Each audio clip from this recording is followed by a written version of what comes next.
Hi all and welcome back to another video. In today's video we are going to be comparing the Tri-X film, the actual real film stock, one of my favourite film stocks and arguably one of the most used and most popular film stocks ever, against the Fuji weekly recipe that you can find on their website. We've actually done this now a few times on the channel. We have already done Velvia, we've done Acros and we've done Portra 400. So if you're interested in other videos that are similar to this one, I'll link those down in the description now. I'm going to chuck some timestamps on the screen now if you want to jump around this video, especially if you've watched my videos on this before. You might want to jump to the bit where I talk about the rules and my approach. But quickly talking about those rules then, in terms of digital, the camera that I used was the Fuji X-T4 that I'm recording on now, and I used the 16 to 55mm zoom lens, the one that goes to f2.8. In terms of the actual recipe that I used, I'll chuck it up on the screen now, but you can also find all of these recipes on the Fuji weekly website, and if it's not something you've ever looked into, I highly recommend you do. There's an awful lot of fun and interesting recipes on there that do a pretty good job at replicating film. There is one part of this recipe though that I didn't follow, and that is the ISO section down at the bottom that tells you that you should really be using an ISO between 1600 and 12,800. Now I had to scrap that part of this mainly because I was shooting on a very bright and sunny day and I didn't want to deal with the hassle of having to shoot really high shutter speeds and then having to change that all the way back down to 48th of a second to shoot video.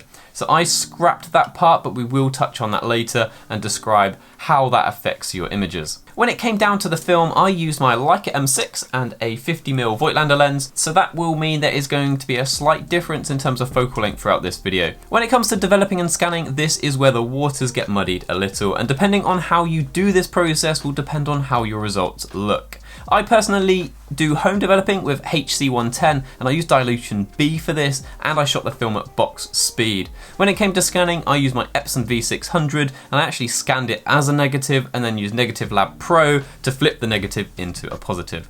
If you were to do anything different in this process, you would end up with different results. So I guess just putting out there, this is my interpretation of Tri-X in terms of the way that I develop and scan the film. Your versions of Tri-X could be different even if you were there on the exact same day shooting this film at the exact same time. In terms of the actual trip then, Claire and I took a trip down to the south coast, a little spot called Hengistbury Head. It's a bit of a headland that on one side you've got these big steep cliffs and lots of rocks, and then when you walk round to the other side there is a load of beach huts on a nice little sandy headland, and it leads to some really nice photos. In terms of the weather, we had some of the best weather so far this year. It was really bright and sunny, which meant there were some pretty harsh shadows in some of these images that you're about to see. But I think that leads quite well with Tri-X. Tri-X is quite a contrasty film, and having that like kind of high contrast weather just kind of adds to that effect. Earlier in the week, I stuck a bit of a poll up on my Instagram. I put 2 images up of the same thing and asked people if they could tell me which one of these was the straight out of camera JPEG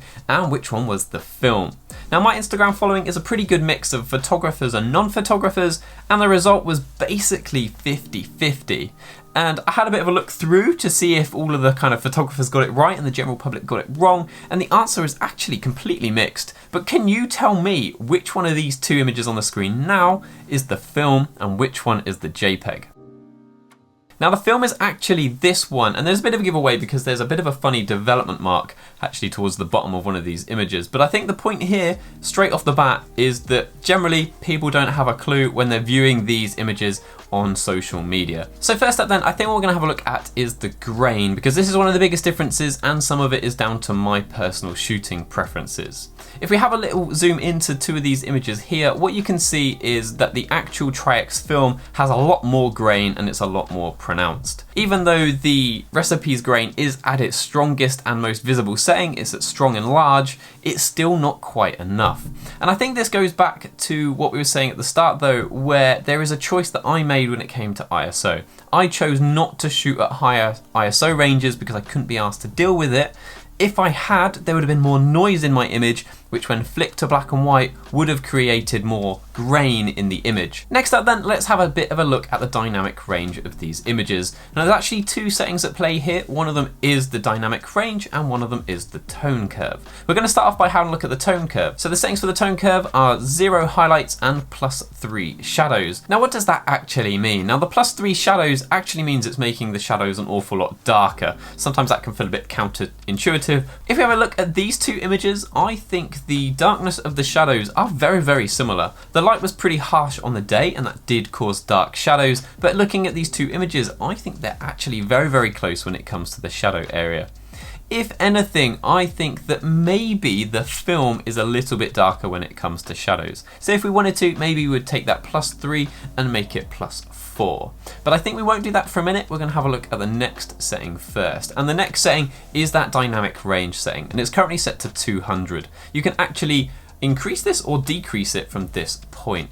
Now, my personal thought is, if we have a look at the highlights of the image, I think the film has a bit more of a blown out looking highlight look. There's a bit more brightness in the highlights than there is on the digital. Now, I think what we should actually do to make this recipe slightly better, if we wanted to more closely resemble the film, is drop that dynamic range setting down a little bit and change it to 100. In doing that, we reduce the total range of the image, which will make our shadows slightly darker and our highlights slightly brighter. In doing that, I think we level out this pretty much exactly where we want it to be. Next up then, I think we'll have a bit of a look at one of the settings that surprised me most, and that is sharpness. So sharpness is actually at +1, which means there is some in-camera sharpening going on to make the image look even sharper than it does normally. Now, I personally find, even though Tri-X is a sharp film, that if you look at these images, the digital is still way sharper than the film. Now, I personally, and I do this with pretty much all of my own recipes, drop that sharpness right the way down, because I think if I want to apply sharpness, I will apply it in post. It's really easy to do in post, and I don't really want the camera to do it for me because it's not very easy to take away. I personally think I would drop this sharpness down quite a bit, and I think I would go with a setting of this. Next up then, let's look at a really quick one, noise reduction. The setting for this is -4, which basically means the camera is not doing any noise reduction at all, which is exactly what we want. We want a very noisy image so that when we turn it to black and white, it kind of emulates grain. I agree with this setting, -4, let's just leave it how it is. Next up then, we got clarity, and clarity does help with sort of the mid-tone sharpness, and I really like the way these images look. And I think at this point, from kind of a clarity contrast point of view, a lot of these images look absolutely spot on, just with that slight tweak that we mentioned earlier. Hi guys, I'm just editing the video and I think there's a couple of things that I've missed. First up is the exposure compensation. So on the recipe it says to use between a third and a full stop of overexposure. Now I think, looking at the images, a lot of the digital ones are darker than the film ones, so I would suggest that you sway to the 2/3 full stop overexposure. Generally on the day I only used a third of a stop as it just felt right, because I'm kind of used to slightly maybe underexposing a little bit with digital, but to get that film-like look, stick to the 2/3 or the full stop of overexposure. The other one as well is the color chrome effects blue. Now, it's currently set to off, which I think in terms of replicating the film is probably right, because generally the sky in the film is lighter than the sky in the digital, so you can't go any further than off. But if you do like that dark sky look, which I quite like the kind of dark contrasty sky look, consider moving this up from off to low to high if you like that look and want that look from your images.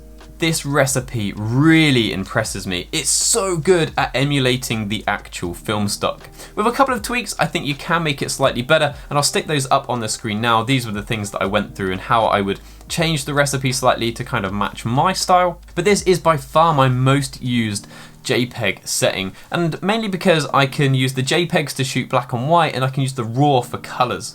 It felt like a bit of a shame on the day that I was shooting black and white, as it was such a bright sunny day on the beach with these really nicely coloured beach huts. So I'll stick a couple of images up on the screen now of me editing some of the RAW files using a couple of my own presets. I think importantly, going back to my Instagram poll, is that this is a Fuji recipe that does confuse people, and it confuses photographers as much as it confuses the general public. And for many people, that is exactly what they want to use these recipes for, and it does exactly that. If you've enjoyed this video, as always, please do not forget to like and subscribe. There's plenty more Fuji and film content coming to the channel very soon. And if you're wanting to get involved in some of these like Instagram polls because you think you can tell the difference, then please follow me along over on Instagram as well.